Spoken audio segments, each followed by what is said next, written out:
Assalamualaikum warahmatullahi wabarakatuh. Kembali di konten Inside the Mind, konten yang membahas mengenai polemik-polemik yang ada di dalam pikiran manusia. Ya.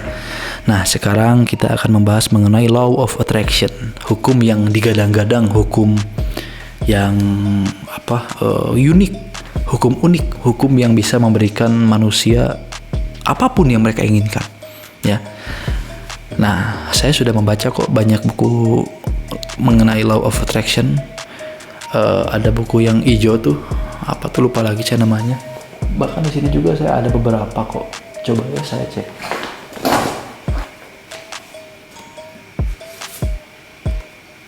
Secret Power, banyak deh kayaknya.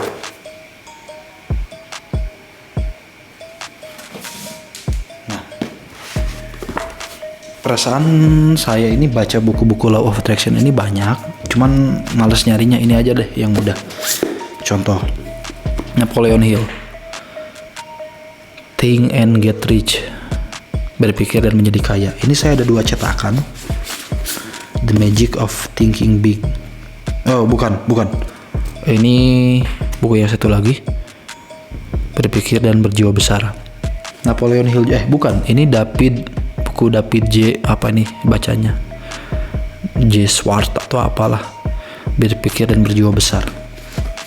Ini konsepnya Law of Attraction juga. Kemudian The Power.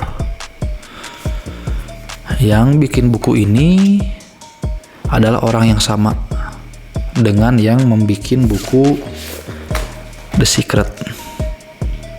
Ya. Nah, kemudian ada satu buku lagi nih, buku bisa dibilang lebih secret daripada The Secret itu sendiri.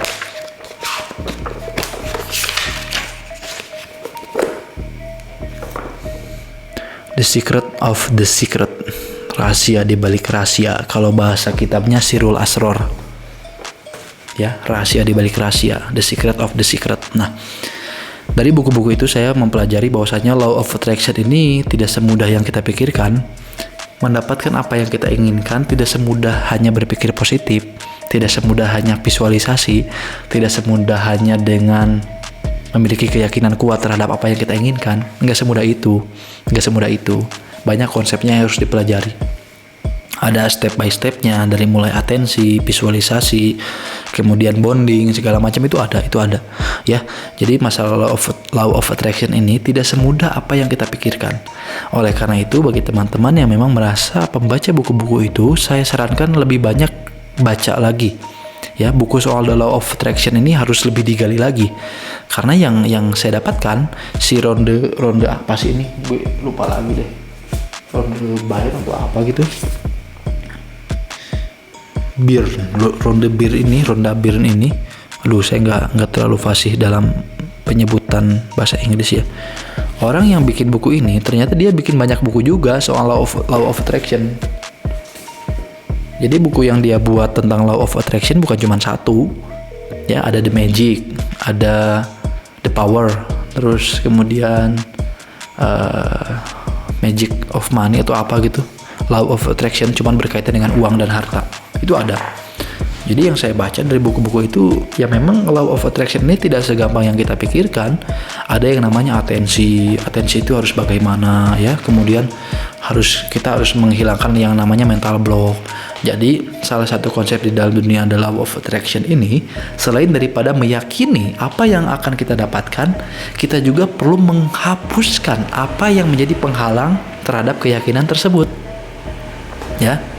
Contoh, kita yakin bahwa kita bakal dapat mobil Fortuner seharga 1M misalkan. Nah, kemudian kita melihat saldo rekening kita. Nah, dengan melihat kepada saldo rekening itu, saldo saya cuma 2 juta misalkan ya. Kita melihat saldo 2 juta terus, masih jauh nih. Nah, kata-kata masih jauh itu juga harus dihindari. Gitu loh. Misalkan saya bercita-cita menjadi, contoh ya, jadi artis. Nah, cuman saat saya pengen jadi artis, misalkan saya cari manajer kesana kemari, terus kemudian mahal manajernya ya, misalkan orang yang akan mengorbitkan saya di dunia entertain ini harus dibayar mahal oleh saya. Kemudian saya ngomong, waduh kemahalan deh kayaknya. Nah, kata-kata itu pun berpengaruh. Jadi law of attraction itu tidak semudah yang ente pikirkan. Nggak semudah itu. Sistemnya ribet. Sistemnya ribet pak, rumit, ribet, jelimet pokoknya ya. Kenapa? Ya karena kalau sistemnya mudah, setiap orang yang baca buku itu sudah pasti bakal sukses. Saya sendiri, buku yang saya baca banyak soal law of attraction. Ya tetap aja hasilnya nggak secepat kilat. Tetap aja ada yang namanya buffering, ada yang namanya connecting, segala macam. Ya, begitu. Jadi nggak semudah yang kita pikirkan. Oleh karena itu teman-teman yang memang pengen mempelajari law of attraction, kalau memang setelah mendengar video ini, waduh kayaknya susah deh. Nah, itu sudah mematahkan semangat ente. Seharusnya setelah mendengar video ini, ente harus lebih semangat menggali informasi soal law of attraction itu sendiri. Kenapa? Karena law of attraction itu ternyata luas, tidak sesimpel yang kita pikirkan sebelumnya. Di dalam law of attraction ada yang namanya connecting dulu. Ya, yang pertama bukan connecting, scripting. Ada yang namanya scripting, terus kemudian connecting. Setelah connecting, atensi. Setelah atensi, vibrasi. Ya, setelah vibrasi masuk ke dalam fase buffer time. Banyak, dan metodenya beda-beda. Tergantung siapa yang mengajarkan. Tergantung ente belajar law of attraction aliran siapa, karena law of attraction sendiri memiliki banyak aliran. Makin bingung kan? Ya itu memang kenyataannya begitu. Law of attraction sendiri alirannya banyak, bukan hanya satu. Ya. Contoh konsep law of attraction di dunia barat. Ya. Salah satu konsep yang paling keras di dalam dunia law of attraction barat adalah meyakini sesuatu hal yang memang mustahil untuk terjadi. Mustahil untuk terjadi. Bikin agama, jadi nabi, punya banyak umat, mustahil terjadi kan? Itu dilakukan oleh orang beragama. Tapi di law of attraction barat itu bisa saja terjadi. Ya, bingung kan? Nah, law of attraction bagian timur, bukan Arab, Cina ya, daerah Cina, Jepang segala macam. Justru mereka meyakini bahwa law of attraction itu hanya bisa dipraktekkan kepada hal-hal yang mungkin kita dapatkan. Jadi law of attraction tidak bisa mewujudkan semua yang kita inginkan. Law of attraction hanya mewujudkan yang mungkin kita dapatkan. Contoh, saya ini lumpuh, saya nggak mungkin bisa jadi pemain bola. Mau law of attraction-nya sekuat apapun nggak mungkin bisa jadi pemain bola. Nah, di dalam law of attraction versi timur itu diajarkan, lu jangan punya kemauan tentang sesuatu hal yang mustahil lu dapatkan. Orang lumpuh pengen main bola, orang buta pengen jago renang maksudnya jago lomba renang gitu ya. Terus apalagi